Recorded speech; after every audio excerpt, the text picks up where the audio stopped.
नमस्ते. रताळं पाहून तर तुमच्या लक्षात आलंच असेल की आजची रेसिपी ही रताळ्याची आहे. हो, आज आपण पाहणार आहोत रताळ्याचे कटलेट. अगदी बनवायला सोपे पण तेवढेच टेस्टी आणि हेल्दी. चला तर मग पाहूया. तर या ठिकाणी मी स्वीट पोटॅटो अगोदरच बॉईल केला होता. तुम्ही पाण्यातून तुमच्या ज्या पद्धती असतील उकळून घेण्याच्या त्या पद्धतीने तुम्ही उकळून घेऊ शकता. मी अगोदरच ह्याला उकळून घेतलं होतं. सो आता ह्याची स्किन काढून घ्यायची आहे आपल्याला.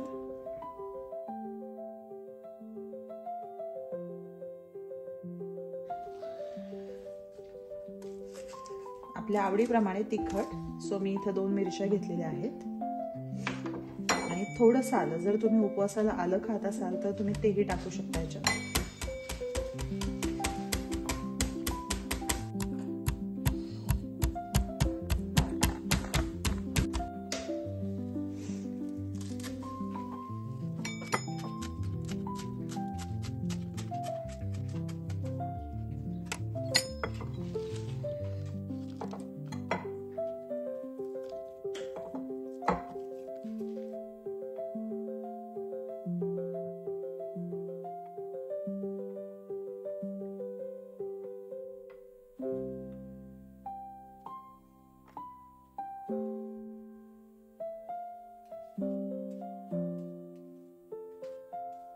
भाजलेल्या शेंगदाण्यांचे कोर्स असे कुटून घेतलेले आहेत, मोठे कुटलेले आहेत, पाहू शकता तुम्ही.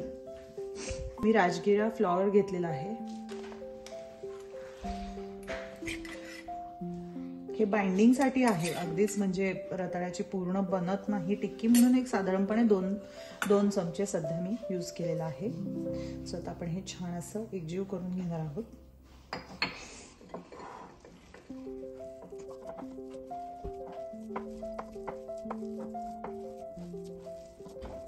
तर मी ह्याच्यात पूर्णच हे पीठ वापरणार आहे, जे 3 चमचे आहे.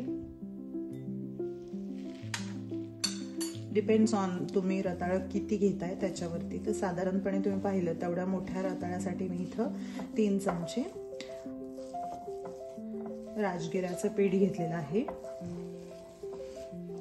छान मिक्स करून घ्यायचं आहे आणि त्याला एक साधारणपणे 5 मिनिटं आपण असंच ठेवणार आहोत आणि नंतर मग याच्यापासून आपण टिक्की बनवून घ्यायची आहे.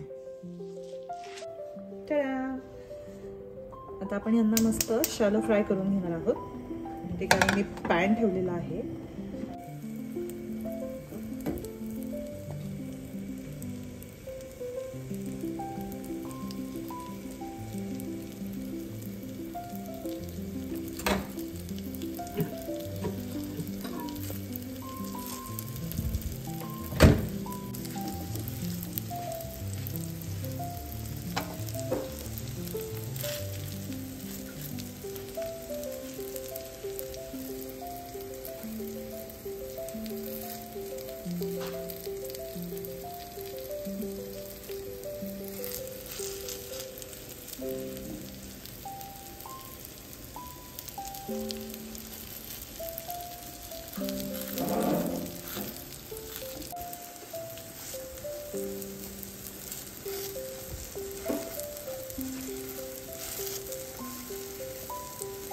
दोन्ही साईडने छान भाजून घ्यायचं आहे, मीडियम टू लो फ्लेमवरती. आणि जर तुम्हाला गरज असेल तर पुन्हा तुम्ही तूप वापरू शकता.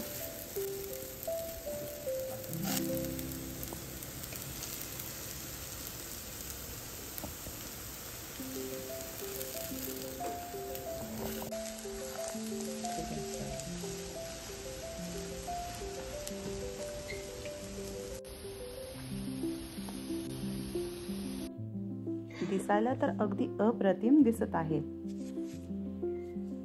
तुमच्या आवडीच्या चटणी सोबत खा, दह्या सोबत खा किंवा अगदी असेच खा. Enjoy this tasty and healthy recipe.